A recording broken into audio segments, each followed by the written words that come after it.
Alors, autre question, quels sont les signes que l'on doit surveiller pour que les apprenants soient satisfaits? Alors en présentiel, qu'est-ce que, Les signes qu'on doit surveiller pour que les apprenants soient satisfaits. enfin, est-ce Bah, que déjà, je te ouais, dirais, pour moi, la formation, ça commence avant l'animation de la formation. Ça commence quand tu la crées et d'accord. quand tu la crées, quand tu es formateur, moi, c'est ce que je partage à mes clients. L'idée, c'est Mmh. d'aller récupérer un maximum d'informations, de savoir combien d'apprenants tu vas former, qui sont-ils en fait, c'est quoi leur métier, c'est quoi le terrain et surtout c'est quoi le lien entre ta thématique et leur terrain. Je ne pourrais compter le nombre de fois où j'ai des apprenants que je formais sur des diplômes d'État qui m'ont dit, en me parlant de collègues que je connais pas, tu vois, qui m'ont dit: «Ouais, Marine, le formateur, il était très sympa, hein. La thématique était intéressante et il a abordé plein de sujets, mais pas le sujet qui me concerne moi». Et en fait, Mmh. bah, forcément, tu as de l'insatisfaction. Donc pour moi, la première des choses, le premier step, c'est de se dire: «Mais qui sont les apprenants? C'est quoi leur réalité de terrain?» et donc d'adapter ta formation par rapport à leurs besoins, par rapport à leurs problématiques, par rapport à leurs challenges, tu vois? Ouais. Pour moi, ça, c'est le la chose principale, en fait, la première chose, en tout cas que moi j'invite mes clients à faire et que je fais aussi, m'intéresser aux apprenants.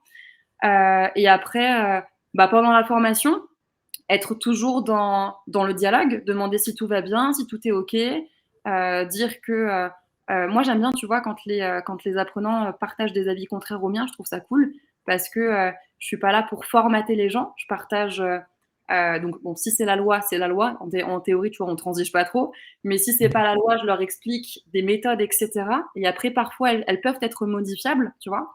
Et moi, j'apprécie quand les apprenants me disent: «Marine, je suis pas d'accord avec toi» ou «Moi, je pense autrement» et en fait, ils se permettent de le faire parce qu'on a déjà créé une confiance, tu vois? Donc Ouais. voilà, laisser toujours, un dialogue ouvert avec les apprenants et leur permettre de s'exprimer à n'importe quel moment, dire qu'ils sont d'accord, dire qu'ils sont pas d'accord.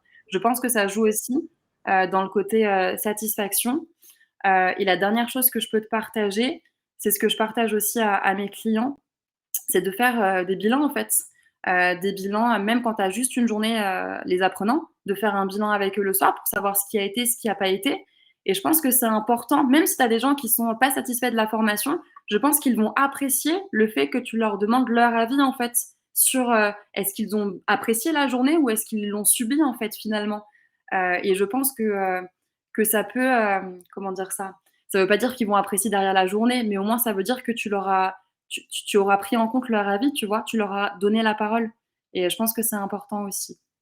Donc voilà pour répondre à cette question sur le avant, pendant du coup et à la fin, comme ça on se fait un peu, un petit mix. Ouais. Heu, super, donc si je comprends bien, l'importance vraiment de mettre l'accent sur le «on», mais ça peut arriver aussi qu'on n'ait pas les informations ou toutes les informations en amont Tout à fait. et ou avoir un groupe, complètement disparate au niveau des demandes.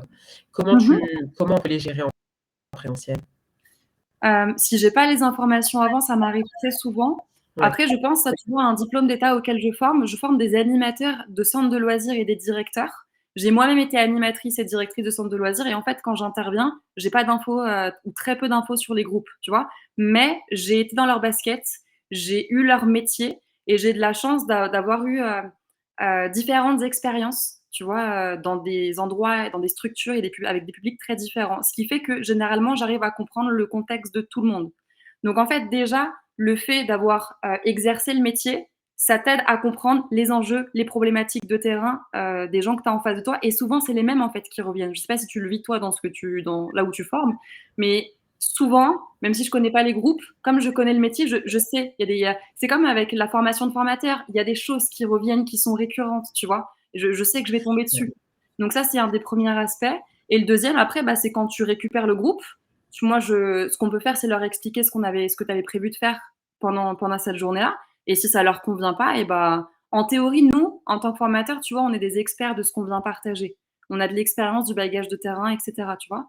Donc je pense qu'on est censé être apte à transformer notre journée pour répondre au mieux aux besoins, des gens du coup qui sont en face de nous et parfois, je vais conclure avec ça, parfois tu as des gens qui ont des demandes qui sont vraiment, très éloignées de la mission que tu étais censé faire dans la journée. Donc je pense aussi que c'est important parfois de recadrer et d'expliquer que ça, tu peux pas le faire dans la journée parce que tu as pas le temps, parce que c'était pas prévu, parce que tu as pas le Mmh. matos, et cetera, tu vois? Mmh mh. Mais qu'on peut voir avec, le client, celui qui a, programmé la formation, pour voir si on peut pas se faire une 2e journée sur cette thématique-là parce qu'apparemment c'est un besoin, tu vois? Donc moi je vois bien ça.